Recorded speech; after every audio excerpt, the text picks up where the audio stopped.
तर बघा, हा आहे आमचा गावाकडचा ब्लॉग. आम्ही जात होतो माझ्या नंदेच्या घरी आणि संध्याकाळच्या वेळेस जात होतो, तर खूप छान वातावरण होतं.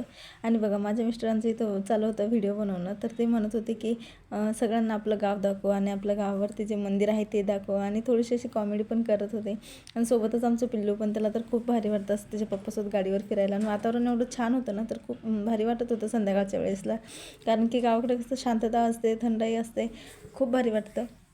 आणि बघा, तिने माझ्या मॅगीची टकली केलेली ना, तर तिच्या पप्पाने पण तिच्यासोबत टकले केलेली. तर ते तेच दाखवत होते. आणि बघा, हे आहे आमच्या गावातील म्हणजे टेकडीवरचं खंडोबाचं मंदिर. ते म्हणत होते संध्याकाळचेच किती छान दिसतंय ते दाखव. तर मी तेच करत होते. आणि त्यानंतर आम्ही आलो इथं माझ्या नंदेच्या घरी. आणि इथं आल्यानंतर बघा, आम्ही संध्याकाळच्या जेवणामध्ये मी बनवत होते, पुलाव बनवायचा होता. कारण की दुसरं काहीतरी खाण्याची इच्छाच नव्हती. नाश्ता वगैरे केलेला होता. म्हटलं चला पुलावच बनवूया. आणि तोंडी लावायला बघ, इथं डिंगऱ्या, मिरच्या, ते सर्व काही होतं.